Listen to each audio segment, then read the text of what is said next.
Está conectando aí, a gente vai falar sobre identidade e sobre abuso espiritual, né? São temas que a gente trabalha, nós aqui da Escola Issacar e o pastor Sione lá no Secrai, né? São temas que a gente vem trabalhando aí ao longo desses anos e que acaba sendo um dos temas que a gente mais tem falado, né, Sione? Você tem falado muito sobre esse tema aí nos últimos tempos, né? Você escreveu um livro sobre isso, né?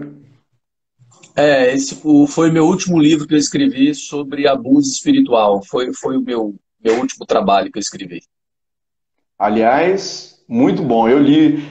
Eu falo sempre pro pastor Sione o seguinte, gente, ele escreve muito bem. Eu fico até desconfiado que se ele não está plagiando alguém, mas não. Deus deu para ele um dom de escrever, e realmente os livros dele, para quem já leu, sabe o que eu estou falando, né?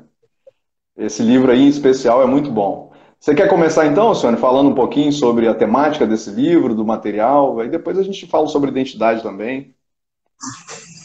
Entendi.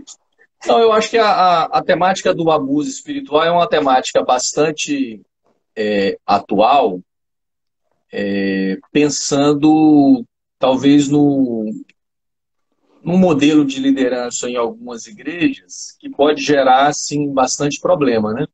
Então, por exemplo, dentro da minha experiência do aconselhamento, agora também com a clínica psicológica e também vendo aí a questão da teologia, a gente vê que às vezes tem lideranças que têm um perfil bastante abusador e isso é um desencadeador aí de muitos problemas em igrejas, em lideranças, em questões emocionais, psicológicas, né?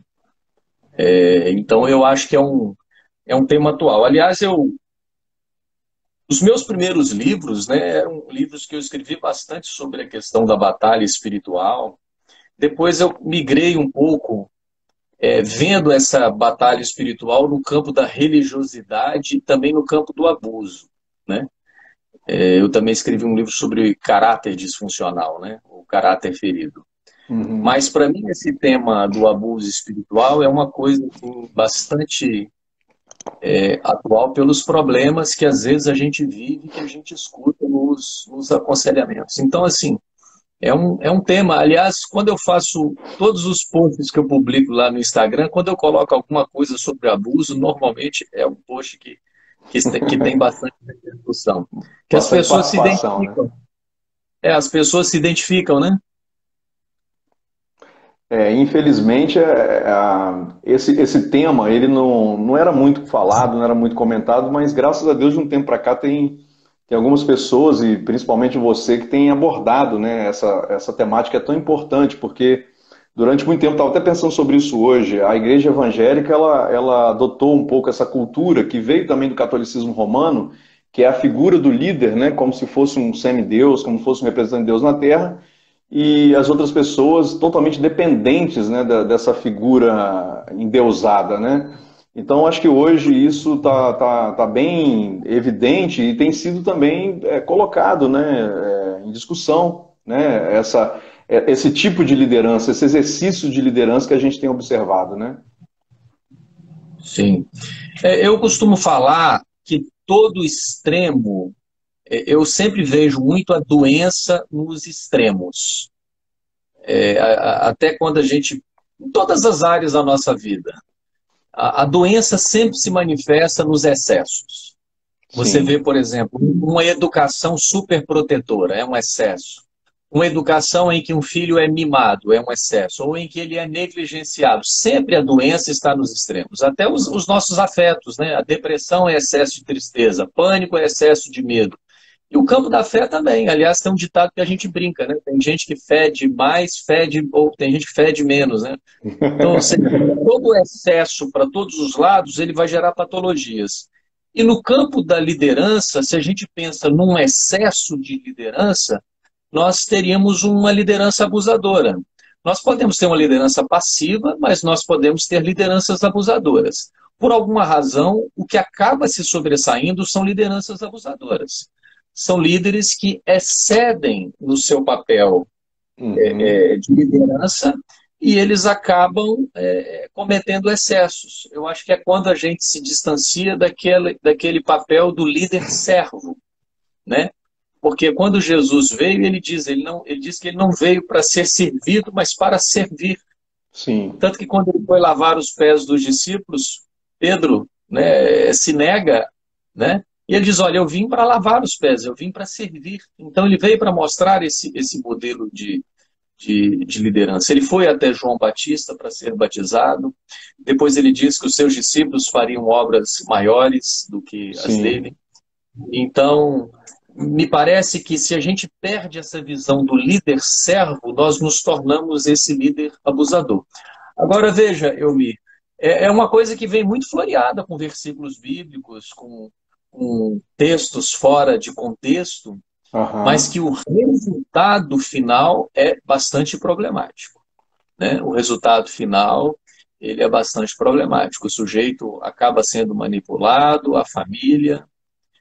Se a gente fosse até, aproveitando a live, pensar o que é um abuso espiritual, as pessoas perguntam o que é uma liderança abusadora ou como é que a gente pode definir um abuso espiritual. Sim, Então, eu seria costumo dizer assim, interessante. que o abuso espiritual, ele é o encontro entre alguém forte e alguém fraco. É um Aham. líder forte que vai se encontrar, ou seja, vai haver essa junção de uma liderança forte com um liderado fraco, Sim. em que o forte usará o nome de Deus para influenciar a fraca e levá-la a tomar decisões que vão trazer prejuízos para ela, decisões no campo espiritual, financeiro, afetivo, em todas as áreas. Agora, esse líder tem um aditivo, ele tem o nome de Deus.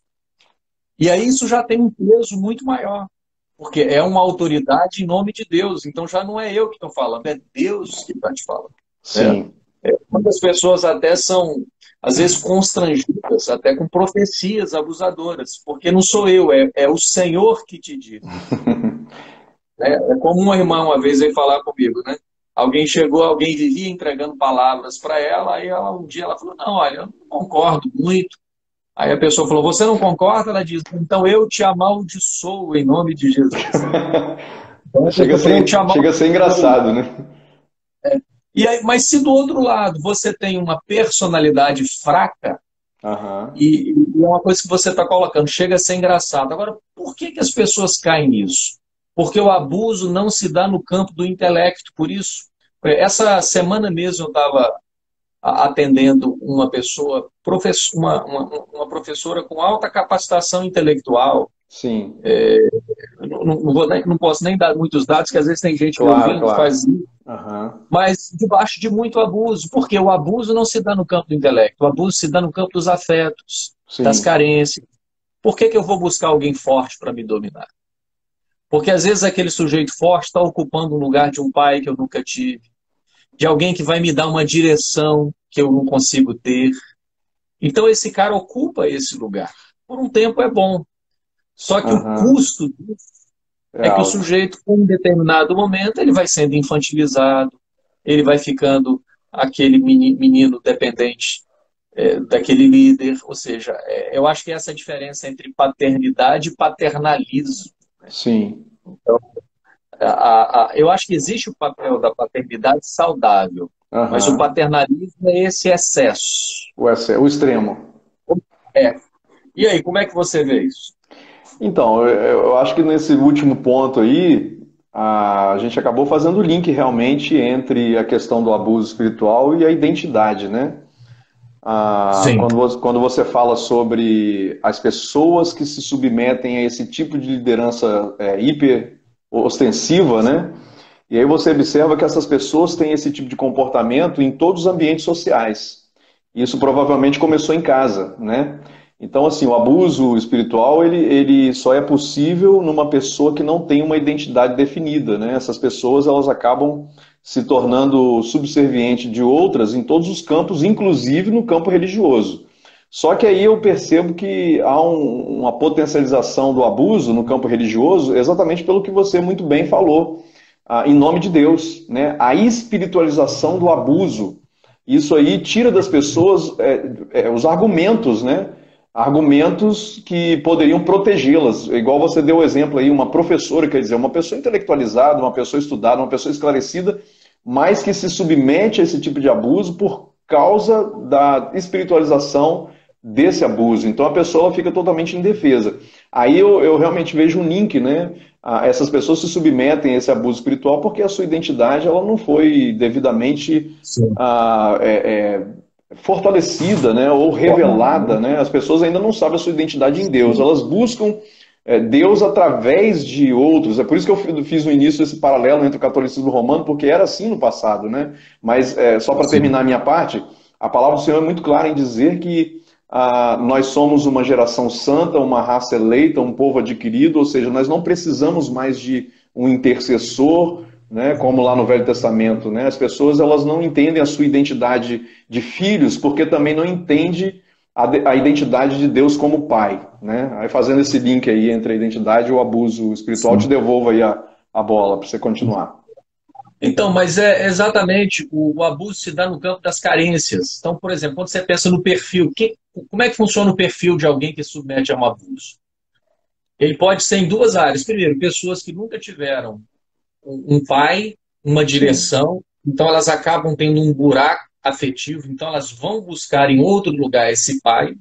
Claro, se elas encontram um líder saudável, vai ser uma maravilha. sim, Porque esse líder saudável pode fazer esse papel paternal positivo, né? Até dentro da terapia, tem escolas da psicoterapia que falam disso. Eles chamam isso de reparentalização, em aham, que o terapeuta ocupa esse lugar de fazer uma espécie de reparentalização sim, corretiva. Então, o pastor, também o líder, pode fazer isso. Agora, se esse cara cai nas mãos de uma liderança abusadora, vai ser uma tragédia. uma tragédia. E aí ele Hum, acaba usando de todos os recursos para manipular essa pessoa. Ou pode ser o sim, caso de pessoas também que vieram de lares bastante autoritários, pessoas que nunca tiveram voz. Então essas pessoas, vamos assim dizer, já estão adaptadas, ou seja, nunca tiveram voz, nunca tiveram direito de pensar, aham, de de se argumentar, expressar, de se expressar. Então, quando elas vão para a igreja, se o líder ele tem esse perfil, então elas já estão adaptadas, elas já estão acostumadas, né? vão dar continuidade a esse relacionamento doentio, né? Exatamente. E é interessante, você mencionou aí do meu livro Abuso Espiritual. Rapaz, ainda na universidade, tem um cara que fez um experimento, depois você até dá uma lida nisso, está no YouTube também, o Stanley Milgram. O Aham. Milgram fez ele, na década de 60, ou seja, a guerra foi o quê? A Segunda Guerra foi a Terminou em 45.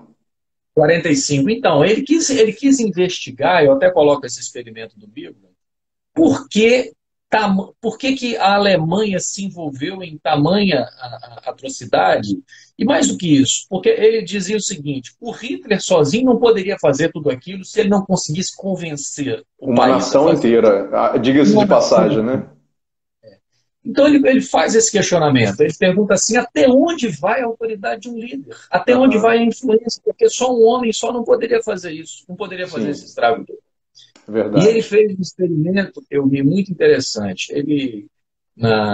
O experimento dele chocou o mundo na época, 1962. Ele espalhou pela Universidade de Yale, queria fazer um teste de memória, mas era um teste mentiroso. Era um teste que ele queria ver outra coisa. Ele queria ver o poder de Era um mover. fake teste.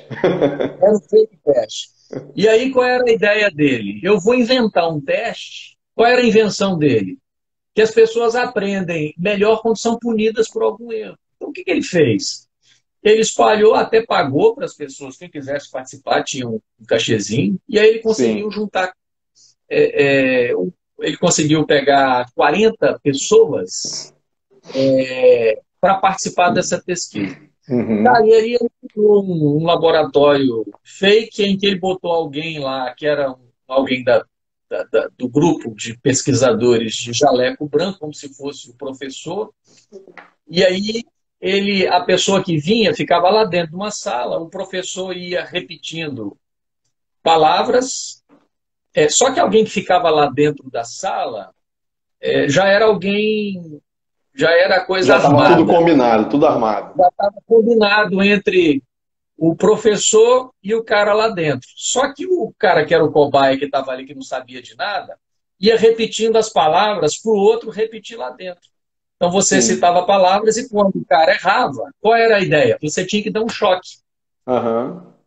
Então, se o cara errasse, o voluntário lá tinha que dar um choque. Só que, quando ele errava 2 vezes, ele tinha que aumentar o choque.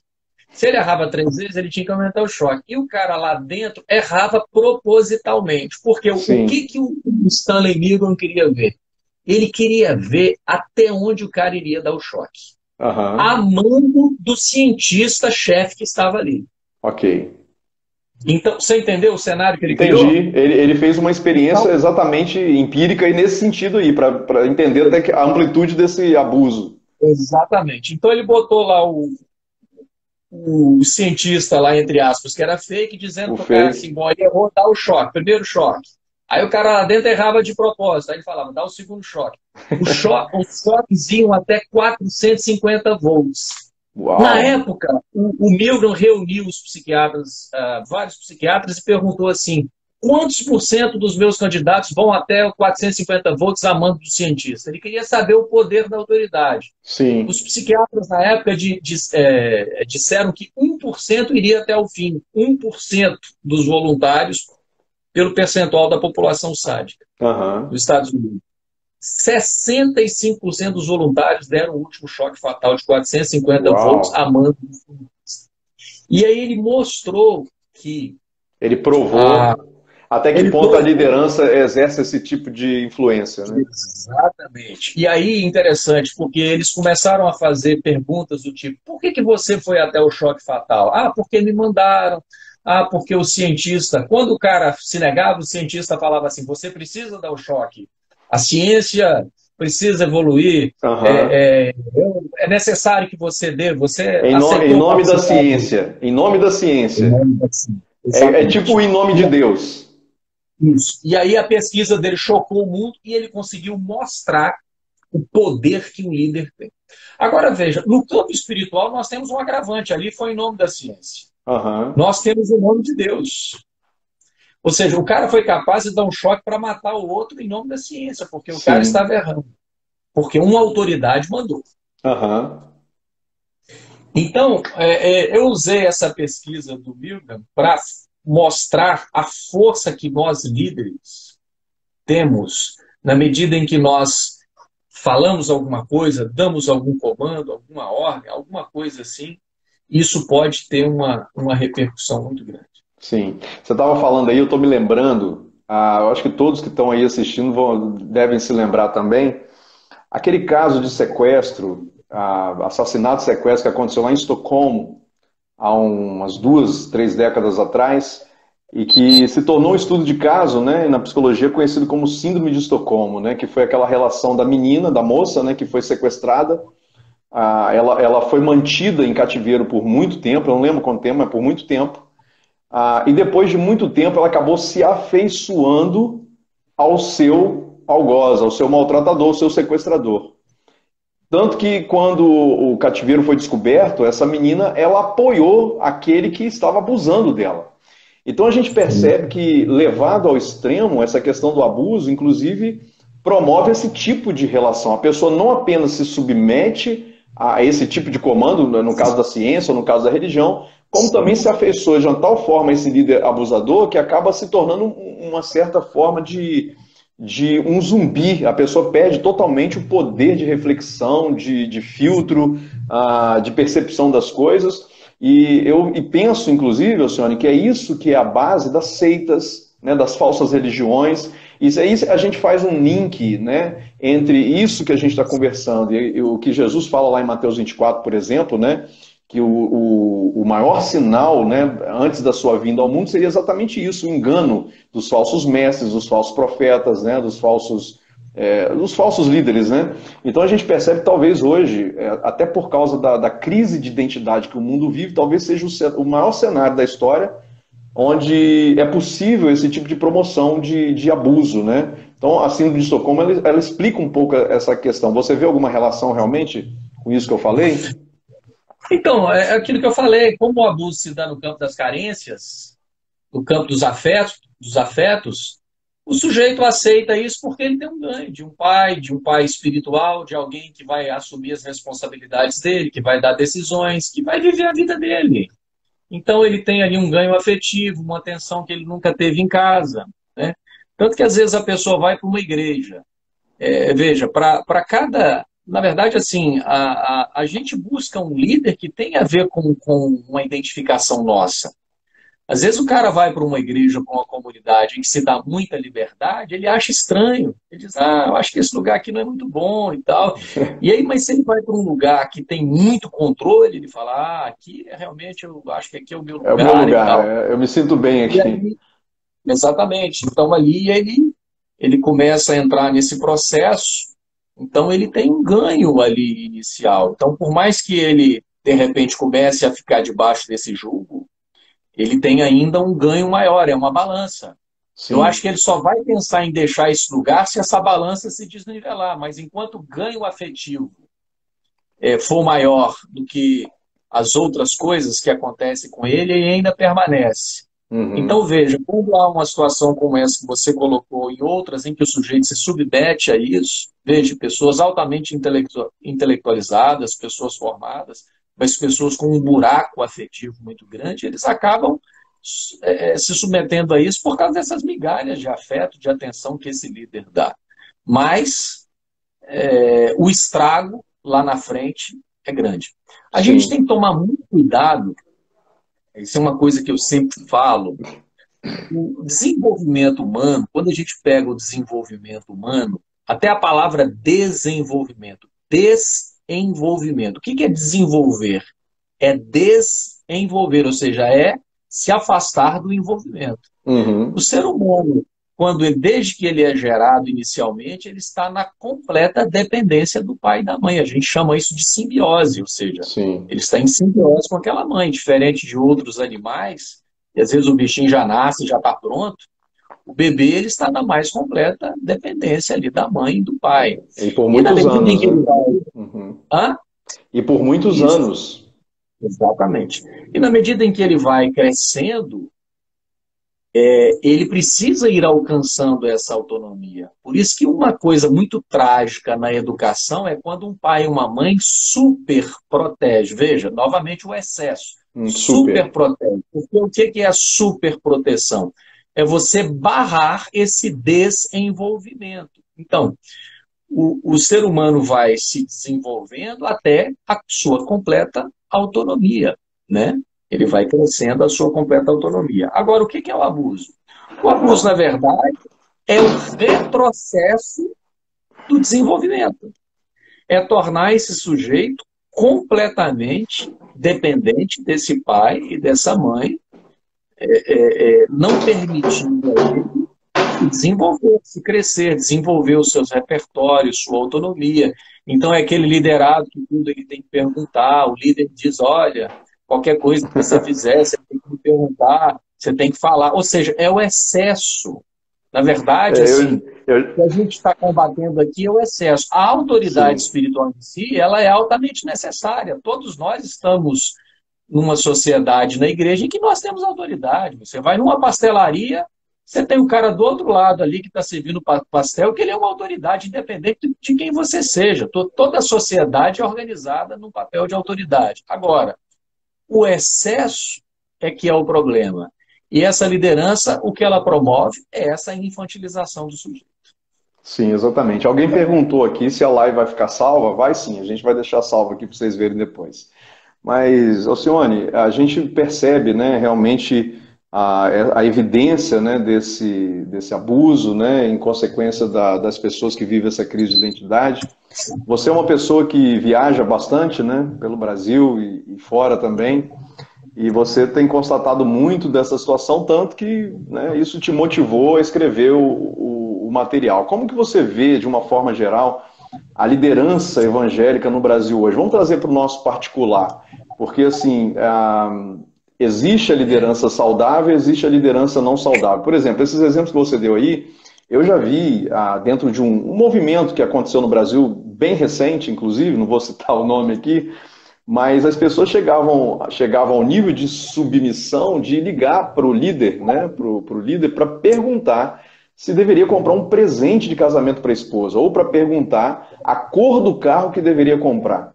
Ou perguntas assim, coisas assim, fora do padrão normal, né?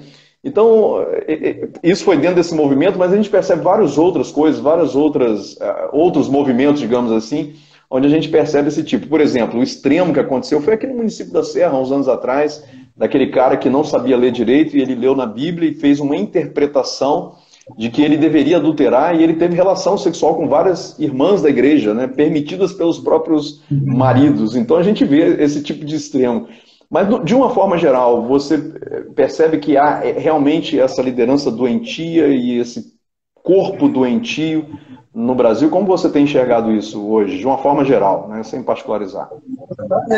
Assim, eu acho que varia bastante. Vai muito o perfil do líder, né, Eu acho que se é um líder bem resolvido, se você tem um líder assim bem resolvido, um cara tranquilo, o que para mim é uma coisa que ajuda bastante um líder a não migrar para o campo do abuso? São lideranças mais humanas.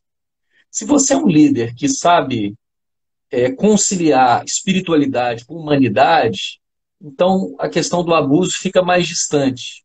Mas lideranças que vão se enchendo muito de si, ou seja, esse líder vai se tornando muito pouco conectado à sua humanidade, então esse líder pode pender para o abuso. Mas eu vejo assim como algo muito particular de igrejas para igrejas. Agora, que realmente há uma demanda muito grande quando se fala desse tema, quando se fala desse assunto, isso mexe muito. Então, porque realmente é uma coisa muito frequente.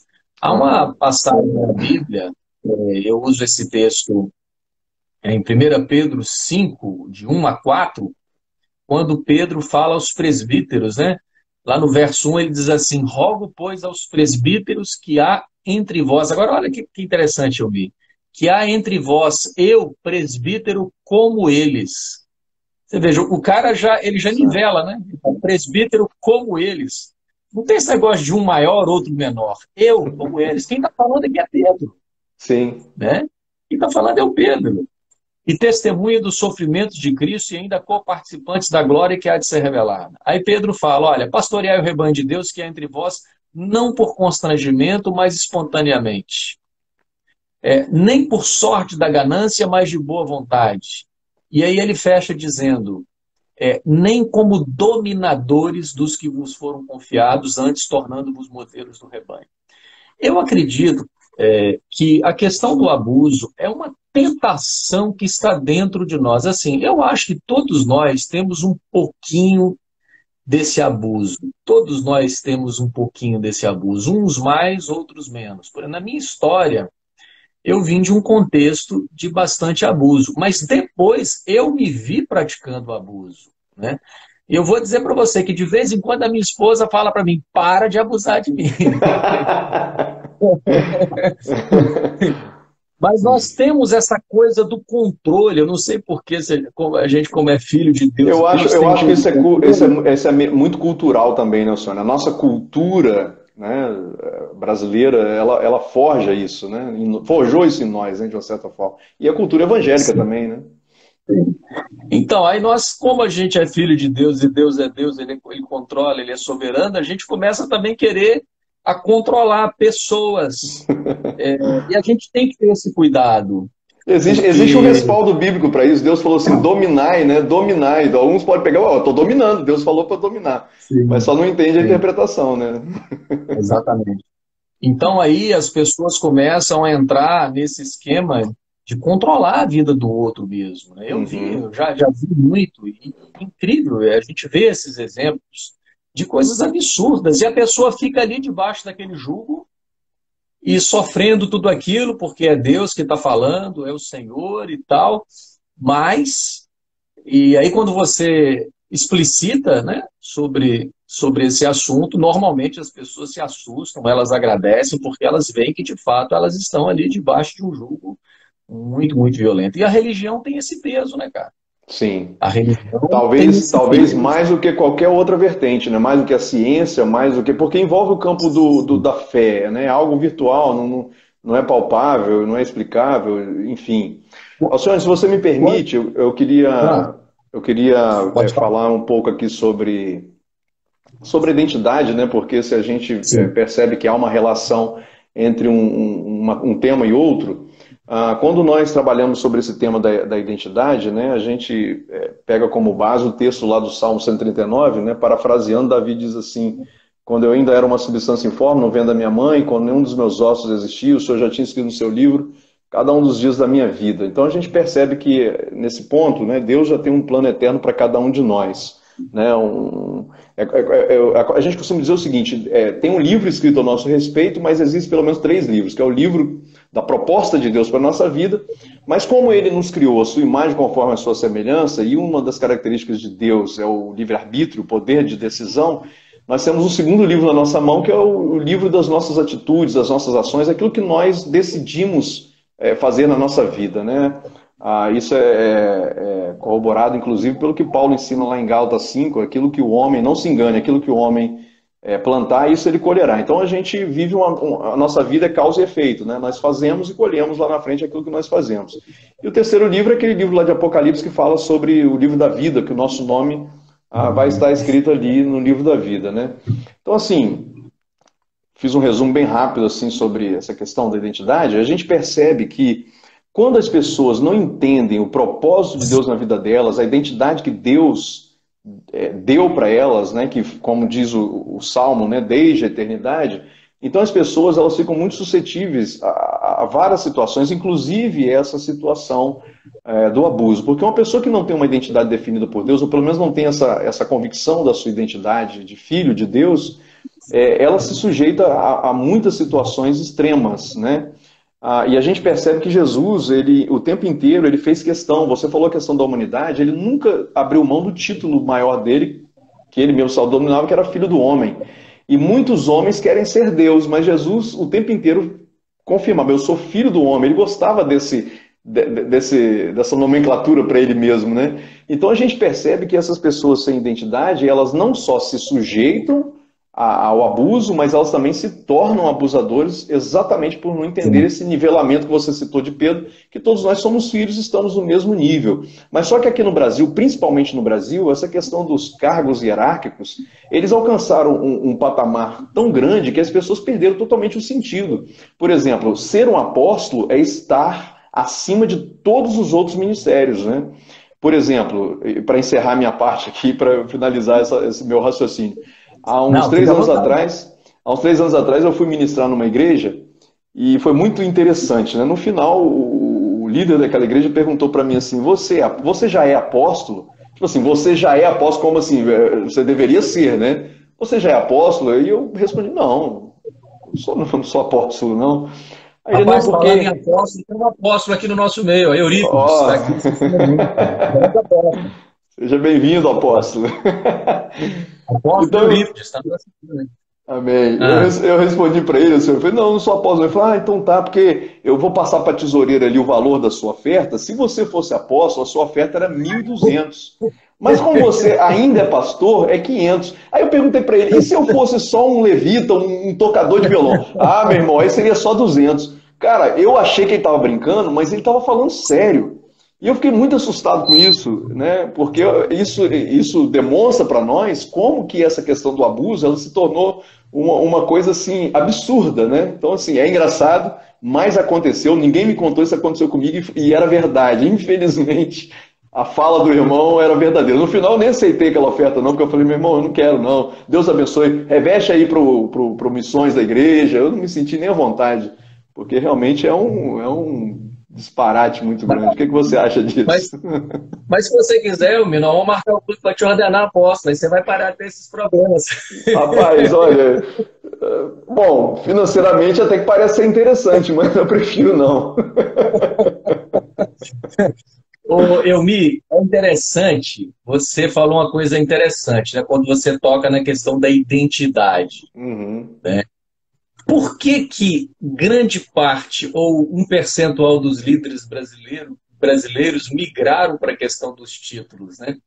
Eu me lembro uma vez, eu fui numa igreja, tinha um irmão lá que era presbítero. Passou um tempo, eu fui na igreja dele, ele era pastor. Acho que no ano seguinte eu fui na igreja dele, ele era apóstolo. Rapaz, no outro ano eu fui, ele era bispo. Eu falei, bom, no outro ele vai virar Deus. Vai ser vice-Deus. É vice-Deus. Porque assim, ele foi subindo a escada, presbítero, pastor, apóstolo. Foi um negócio assim muito interessante. Agora, por que esse apego aos títulos? Vou te dar um exemplo que eu gosto muito de dar. Por exemplo, se nós fôssemos, eu, como viajo muito, né, às vezes eu pego lá a revista, mas não vou citar nem a revista da Tana, que é um exemplo que eu sempre cito. Vamos pensar em a questão, a Rede Record, que é lá do Bispo Edir Macedo. Do Macedo. A Rede Record é dele, mas se você for olhar o presidente da TV, é alguém que eles colocam lá, o presidente da TV, né? Fulano de tal. Agora, o presidente, teoricamente, seria o maior dos cargos. Sim. Agora, pense um filho do Edir Macedo chegando lá na sala do presidente da Record. O presidente, o mais alto dos cargos, vai olhar para o filho do dono e vai pensar assim, está chegando aí o filho do dono. Ou seja, o que isso quer dizer é o seguinte, se nós perdemos a visão de que nós somos filhos, nós vamos começar a ter muito apego a cargos. Sim. Então, na minha opinião, esse grande apego aos cargos nada mais é do que um efeito colateral dessa crise de identidade que você está muito bem colocando. Uhum. Ou seja, quando as pessoas vão perdendo a identidade delas de filhas de Deus, elas passam a buscar nos cargos um substituto para tapar esse buraco da falta de identidade. Ou seja, como elas não se sentem filhas, então elas passam a buscar esses cargos. Então veja que realmente é isso que você colocou. Sim. O abuso impera no campo da crise de identidade. O líder, quando perde a sua identidade, ele vai se relacionar com pessoas que também estão em crise de identidade e vai haver esse imbróglio todo. E aí as pessoas são feridas, são machucadas, esse líder também lá na frente vai se deparar com toda essa problemática e a tendência é que essas pessoas adoeçam. E eu vou dizer para você, glórias a Deus que elas adoecem, porque Sim. A doença será uma forma de pará-las. Sim, frear essa loucura toda. Uma das coisas que eu acho mais importante que eu descobri, rapaz, a gente às vezes reclama da doença, doença é ruim, mas às vezes a doença ou a dor é o único meio de Deus nos parar, de Deus nos reprovar. Né? Por exemplo, estou falando com você aqui agora, vou citar um exemplo besta. Eu atendo todas as tardes. Rapaz, eu comecei a sentir uma dor nas costas, eu comecei a sentir essa dor todos os dias. Falei, gente, mas que dor é essa? Um dia eu experimentei trocar minha cadeira. Rapaz, a dor foi embora. Na verdade, é o seguinte, a minha dor só era o resultado de uma cadeira errada, de uma postura errada. Sim. Ou seja, a dor era uma bênção, porque ela denunciava que eu estava numa posição errada, sentado de uma maneira errada, com uma cadeira errada. Então, interessante. Quando nós estamos num ministério, ou numa liderança, ou num contexto em que nós adoecemos, de algum modo nós precisamos saber fazer uma leitura desse adoecimento. Né? Eu falei para você que eu vim de um contexto de abuso, eu sofri de uma crise aí de esgotamento por anos e anos e anos. Eu ficava me questionando, até que eu fui entender as questões do abuso, as questões do perfeccionismo, do legalismo. Eu, quando fui ler aqui Jesus dizendo que o fardo dele era leve e suave, eu falei, pelo amor de Deus, que fardo é esse leve e suave? Eu não levo. Para mim, a fé não é leve, não é suave. Era no início. Mas virou uma coisa complicadíssima. Uhum. Então, nós hoje, precisamos estar muito atentos até onde nós estamos no Evangelho e até onde nós já entramos no solo da religião. Então, o Evangelho, ele gera humildade, o Evangelho gera quebrantamento, o Evangelho nos humaniza, o Evangelho mostra as nossas fraquezas, nos Sim. torna dependentes de Deus. O Evangelho faz de nós líderes que vão servir. Agora, a religião não. A religião endurece, a religião ela nos torna líderes abusadores, a religião você tem que fazer por merecer, então o fardo vai ficar pesado. Sim. Só que a linha entre uma coisa e outra, às vezes, é uma linha muito fina. E só para fechar, Por que que a grande batalha de Jesus nos evangelhos não foi contra os adúlteros, os publicanos, as grandes seitas? A grande guerra de Jesus era contra o partido da religião. E pior, os fariseus, que foi o grupo que Jesus mais denunciou, e isso é o que me deixa mais pasmo, era uma galera que jejuava 2 vezes por semana, dava o dízimo de tudo, quanto eles ganhavam. Então a gente tem que estar atento, porque às vezes o que parece não é, né? E às vezes a gente vai nessa aí de misturar evangelho com farisaísmo e vira um imbróglio, e aí a gente tem que estar atento. E eu acho que esse esquema do abuso, ele fala um pouco dessa religiosidade dura, Sim. pesada, que vai gerar adoecimento. É interessante que a gente vê que essa questão, ela realmente parte da raiz da iniquidade que existe dentro de nós, né, do ser humano. Quando aquela mãe chega para Jesus, né, de uma forma bem política, fala assim, mestre, quando o senhor estiver lá no teu reino, permite que os meus filhos sentem do teu lado direito e do lado esquerdo, né? Então, assim, olha a visão que essa mãe tinha. Na verdade, isso era realmente uma questão cultural. Essa era a visão da questão da hierarquia. Ela queria que os filhos estivessem realmente numa posição elevada, né? A gente percebe que isso não é algo novo, né? Isso sempre existiu dentro do ser humano, essa iniquidade de querer dominar, né? E abusar uns dos outros, né? Mas você colocou muito bem essa questão do embate de Jesus, porque a gente percebe realmente nos evangelhos que o maior conflito, o maior combate dele não foi nem contra o diabo. Você vê mais textos de Jesus confrontando os fariseus do que o próprio diabo. Interessante que Tiago fala sobre isso, né? Sujeitai-vos a Deus, resistir ao diabo, ele fugirá de vós. Então, lidar com o diabo é relativamente simples com relação a lidar com a religiosidade. A religiosidade, ela não foge simplesmente por você resisti-la, né? Simplesmente por você repreendê-la no nome de Jesus. Agora, tem muita gente aí assistindo a gente, muita gente que vai assistir essa live depois, e provavelmente, Alcione, muitas pessoas que talvez estejam vivendo essa situação. Por que eu digo isso? Porque como você, eu também vivi muitos anos debaixo desse peso, debaixo dessas rédeas. E muitas vezes quando a gente está nessa situação, a gente não consegue nem perceber. Ou quando percebemos, alguém até comentou aí, né? Quando você começa a enxergar, o problema da religião é esse. Quando as pessoas começam a enxergar, aí começa a ter problema. Então, uma das falas da religião sobre nós, o abuso, é você é rebelde, você não pode Sim. pensar assim, você não pode criticar, você Mas não é uma pode forma de porque... manter o abuso, né? Senão você rompe Exatamente. com o esquema, né? Exatamente. Aí a Então, questão é como que as pessoas se libertam dessa situação. Você que escreveu o seu material, né, qual seria o antídoto, né, a cura, ou sei lá, a solução, a válvula de escape para quem talvez esteja vivendo uma situação parecida e precisa se libertar disso? o que você colocou, a gente tem que estar primeiro atento à questão os métodos de manipulação. Eu vou citar alguns aqui, por exemplo, o uso dos dons espirituais pode ser uma forma de abuso. Né? A minha mãe, por exemplo, não sei se minha mãe falou que está me vendo aí. Se minha mãe estiver me vendo, um beijo, minha mãe. Cuidado com o que você vai falar dela, hein? Então, minha mãe seguia aí uma liderança aí que uma vez revelou para ela. Minha mãe gostava dessa liderança e tal, aí já chegou Eis para que ela e te falou assim, digo, eis que te digo. mas disse para ela assim, Deus vai te usar para me dar um carro, né? Aí minha mãe tem coração aberto, ela falou, não, se Deus me der condição, eu vou te dar um carro sim e tal, minha mãe. Mas aí passou um tempo, minha mãe não tinha essa condição. Aí um dia minha mãe foi lá nessa congregação, me passa essa liderança de carro, um carro bonito e tal. Aí ela olhou e falou, olha que bom, você está com carro. Ela falou, você não deixou Deus te usar, Deus usou outra pessoa. Mas falou sério, como você não se deixou usar, Deus levanta outros, então, como alguns não ouvem.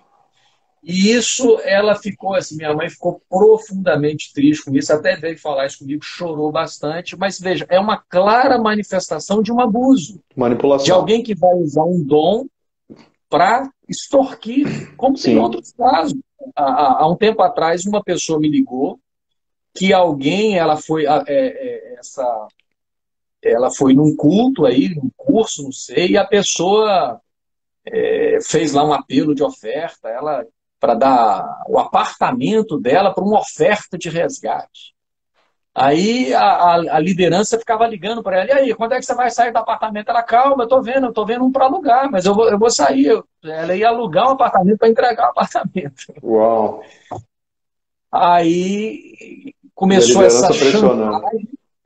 começou essa chantagem até que ela buscou um pastor, e esse pastor então ligou para essa liderança abusadora, confrontou-a, e aí depois essa liderança abusadora ligou para essa irmã pedindo perdão, que acho que se confundiu, não era bem isso e tal. Mas veja, essa questão da influência espiritual, os dons, ela pode ser um mecanismo de manipulação. Uma outra ferramenta, o discipulado exaustivo e manipulador. Então eu vou discipular, mas como é que é o discipulado? O discipulado é assim, eu vou comandar a sua vida. Já é aquele discipulado que você vai prestar conta, é uma relação, cria uma codependência, né, do discípulo para com o discipulador.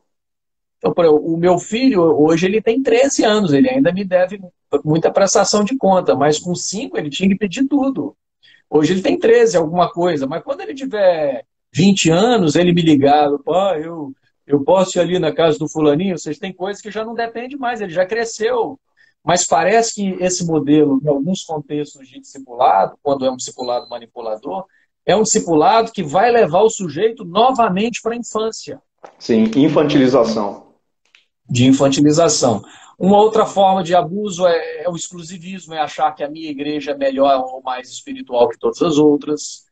É usar textos bíblicos fora de contexto para manipular, a atmosfera de medo e culpa, ou as chantagens espirituais, ameaças e até violência. Sim.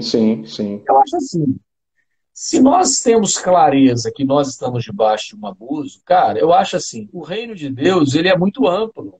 Amém, graças a Deus por isso. Né? O reino de Deus é muito amplo, nós temos aí muitas agências. Igrejas, congregações, busque uma liderança saudável. Amém. Busque uma igreja de um líder mais humano, de um líder que ensine a palavra, Sim. de uma liderança que não fique com essas manipulações, uma liderança que vai apoiar o seu ministério, que vai apoiar o que Deus te deu. Né? Claro, não existe igreja perfeita, né, Ubi? A gente sabe disso, não tem igreja perfeita, né? Uhum. Não adianta comparar uma igreja perfeita. Agora, quando você percebe que essa igreja caminha dentro desse processo do abuso, do controle da manipulação, a minha orientação é que você busque uma igreja sem essas características. Agora, veja, o problema é que uma das características de igrejas abusadoras é que sair delas também é um processo traumático. É um outro problema. Tem pessoas que são literalmente amaldiçoadas quando manifestam o interesse de sair. Aí continua aquela prisão ostensiva da manipulação para a pessoa se sente em pecado, literalmente, né, quando toma uma decisão. Tipo assim, eu já vi líderes, desculpa eu ter te cortado, eu já vi líderes dizendo assim, a nossa aliança é até Jesus voltar. Se você sair daqui antes disso, você está em maldição. Imagina a prisão que a pessoa, né, é colocada com esse tipo de palavra, né? Sim. Então, veja, talvez seja até um teste. A pessoa, eu não sei se a minha igreja é ou não, mas comunica então que você vai sair, que você está querendo ir para um outro lugar. Eu acho que é um bom teste. Mas igrejas manipuladoras são igrejas em que o processo de saída é altamente traumatizante. Agora, veja, como é que foi o processo de treinamento de Jesus? Por isso que eu digo que toda educação ela é voltada para a autonomia. Amém. Né? E Jesus, ele treinou e no final ele disse, ide. Ele treina e no final dos 3 anos ele fala, ide. Né? Ide por todo mundo, ou seja, vai embora. Vai embora, vai caçar serviço. É isso aí. O Cote tem uma fala que eu gosto muito, ele é um cara extraordinário, ele diz assim que a nossa liderança, ela não deve ser avaliada pela quantidade de liderados que nós temos. A nossa liderança, ela tem que ser avaliada pela quantidade de líderes que nós emancipamos. Uau. Não é quantos liderados eu tenho, é quantos líderes eu já emancipei, quantos líderes eu já fiz. Amém, por quê? concordo. Porque Jesus treinou para dizer ide. O problema da igreja atual é que a gente não diz ide, a gente diz ficai. E ai de ti se tu ides. Fique me servindo, de preferência, né? Sim. Alcione, você concorda que a igreja de Jesus, a igreja dele lá, foi uma das lideranças mais frustradas da história, porque ele teve 12 pessoas só na igreja dele, e ainda assim no final um traiu, né, morreu, saiu fora, perdeu um, e na hora da crucificação só tinha um que eu tenho uma teoria que ele estava ali obrigado. Maria deve ter segurado tão apertado no braço de João que ele queria sair, mas não conseguiu.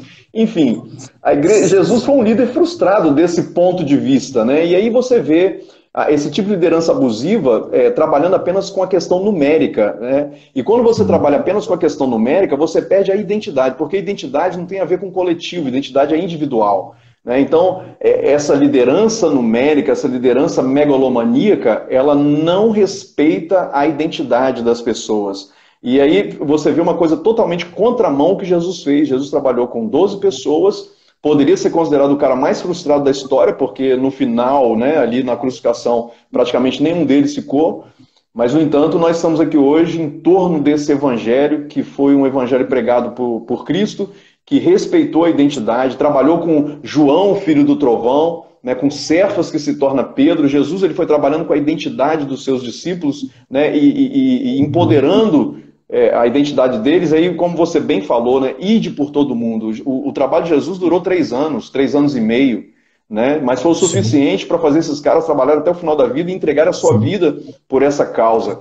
E a gente vê hoje uma liderança abusadora que não emancipa as pessoas, não dá para as pessoas autonomia, prende as pessoas, infantiliza as pessoas, e é possível hoje você ver cristãos que estão dentro de uma igreja evangélica há 30 anos, vivendo como uma criança espiritual, ainda tomando leite, ainda pedindo para você oração o tempo inteiro, enfim, né, pessoas infantilizadas por causa do método abusivo de liderança, né, com a questão da identidade distorcida, né? Tem uma estatística que diz, eu vi, que Jesus gastou 80% do tempo dele só com aqueles 12 homens. 20% ficou para as multidões.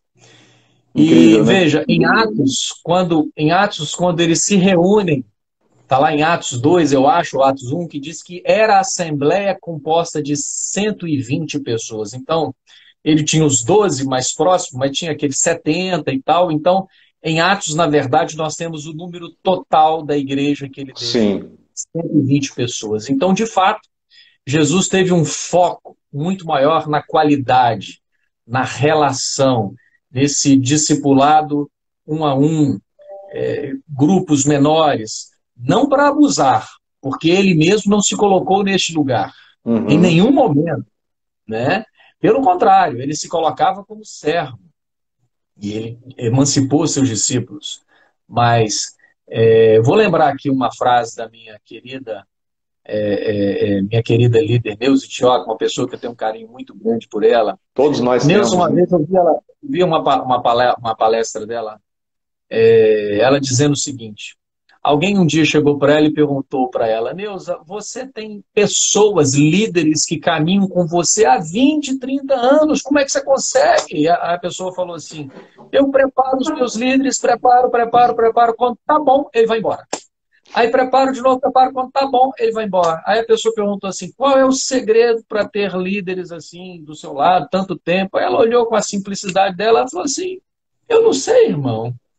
Eu não sei, realmente eu não sei. Ela falou assim: mas uma coisa eu faço. Eu não preparo líderes para mim, eu preparo para Deus. Amém. E aí eles ficam comigo. Então eu acho que o segredo é, ao invés de controlar, faça para Deus. Prepare para Deus, a igreja de Deus. Então, isso é uma coisa interessante. Às vezes a gente quer esse controle. E quanto mais a gente quer controlar, mais escapa. Mais sai pelas beiradas, sai pelos dedos. Não controle. Lidere as pessoas, liberte as pessoas. Amém. Amém. Treine as pessoas para serem líderes. Não treine pessoas para serem escravos, para serem dependentes de você, para te ligarem para tudo, né?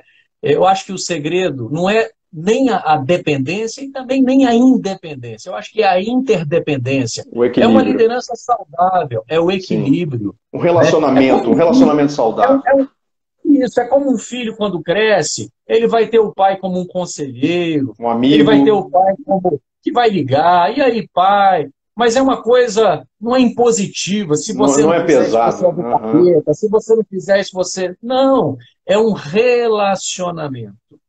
Então, se o líder tem isso, sabe o que acontece? Ele tem as pessoas com ele. Porque o que o abusador pensa? Para tê-las, eu tenho que segurar, eu tenho que oprimir, eu tenho medo. Se eu delegar, ele vai aprontar, ele Vai vai sair, fugir, vai abrir outra porta e vai roubar meus discípulos, minha igreja. Quanto mais a gente fizer isso, mais o efeito vai ser paradoxal. Uma das passagens que eu mais gosto é de João Batista, lá em João 3, quando diz a Bíblia que João batizava e Jesus também começou a batizar. E aí os Sim. discípulos de João chegaram para João e disseram assim: Mestre, aquele a quem o Senhor deu testemunho está batizando, e muitos vão agora ao seu encontro. Então parece que houve ali um conflito do tipo assim: olha, João, Um você foi ciúminho. falar com o cara, agora o cara está aí assumindo o protagonismo e muita galera que estava com você migrou para ele. E aí João Batista foi sensacional. Ele diz: olha, o homem não pode fazer nada se do céu não lhe for dado. Ele Amém. não pode fazer nada se isso não vier do céu. Ele diz: eu não sou o noivo, eu sou só um amigo do noivo. E ele fala: e essa alegria já se cumpriu em mim. E aí João diz: olha, importa que ele cresça e que eu diminua. O que João Amém. está nos ensinando? Nada de controle. Deixe Deus usar as pessoas. Ah, mas se a pessoa tomar o que é meu, se nós tivermos essa preocupação, é melhor a gente caçar outra coisa para fazer. É verdade. Porque se eu tiver que liderar com essa preocupação de que o outro vai me passar a rasteira, eu acho que é melhor então a gente caçar uma Vai outra abrir, coisa vai para abrir uma fazer. empresa e trabalhar no sistema de concorrência, né? Isso, eu acho que é isso. Aí a gente vai entrar no sistema de concorrência. Hein, senhora, Então, enquanto você falava disso aí, eu lembrei exatamente da relação de Ruth e Noemi, né? Acho que a gente pode fazer um paralelo interessante, que quando Noemi ela decide voltar, né? Vamos colocar que Ruth é uma forma de igreja, né? E Ruth acompanha e Noemi ela luta, inclusive briga, né? Pela emancipação, né? De Ruth, né? Ó, nós só temos 30 segundos para terminar. E aí a gente vê já aquela está célebre acabando. frase, né? O seu Deus é o meu Deus, seu povo é o meu povo. Ou seja, foi uma coisa totalmente espontânea. Eu acho que esse tipo de relação é que nós precisamos, saudável. As pessoas vão seguir, vão acompanhar por amor, né, de verdade, né? Alcione, eu acho que a gente vai ter É que isso aí. continuar esse tema depois, cara. Eu tinha 30 pontos, só falei um aqui. Ó. Vamos continuar, depois a gente marca outra. Vamos marcar outra. A gente